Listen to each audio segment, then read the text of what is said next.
quiet corner of rural America, surrounded by golden fields and dusty roads, there lived a boy named Jacob. He was the son of a poor farmer. Their wooden barn was old, and every night the wind whistled through the cracks in its walls.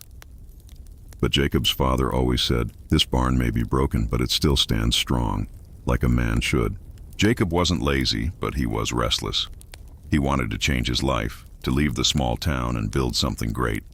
Yet, no matter how many plans he made, he couldn't stick to them. He would wake up late, skip his morning chores, and tell himself, "Tomorrow I'll start for real."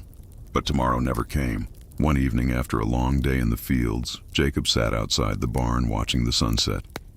His father came beside him, tired but calm, and said, "Son, I see a storm in your mind. You want success, but your actions are like dry soil. No discipline, no water, no growth." Jacob didn't reply. He felt ashamed. That night his father placed an old oil lamp in his hand. "Take this lamp," he said. "Light it every night when you work, even if it's for 10 minutes. If you can keep this flame alive for 30 nights straight, you'll begin to understand discipline." Jacob thought it was a strange lesson, but he agreed. The next night after dinner, he lit the lamp and sat beside it with his notebook. He studied for an hour. The next night, he did the same. For the first week, he felt motivated, but soon, tiredness and excuses came back. Some nights, he almost skipped it, but the flickering flame reminded him of his promise. One night, his friends called him to a late-night game. "Come on, Jake, you can study tomorrow," they said. He looked at the glowing lamp and quietly replied, "If I skip today, tomorrow won't come." He stayed back and worked instead. It was the first time he had ever chosen discipline over comfort. Days turned into weeks. Jacob started noticing small changes. His handwriting got better, his thoughts clearer, his mornings calmer. He started waking up before sunrise and helping his father in the fields without being told. One morning his father smiled and said, "You've changed, son. The storm in your mind seems quieter." Jacob replied softly, "It's not gone, Father, but I've learned to stand in the rain without losing focus." Months passed. The old barn where he once wasted time became his workshop of dreams.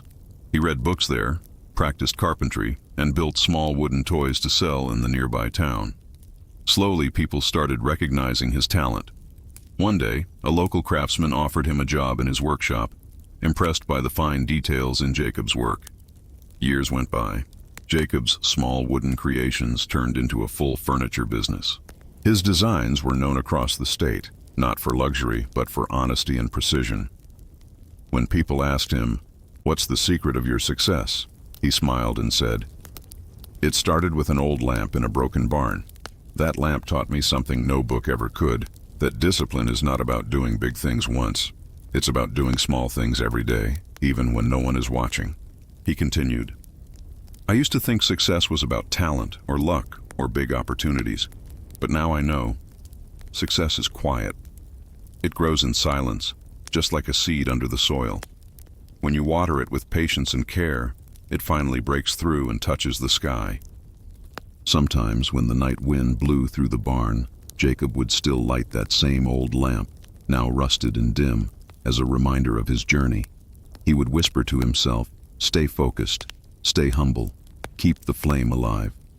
And so, the boy who once avoided small efforts became a man who built his empire one disciplined day at a time. He didn't wait for motivation anymore. He created it. Because he learned that real strength doesn't shout, it glows quietly in the dark, just like that lamp in the barn.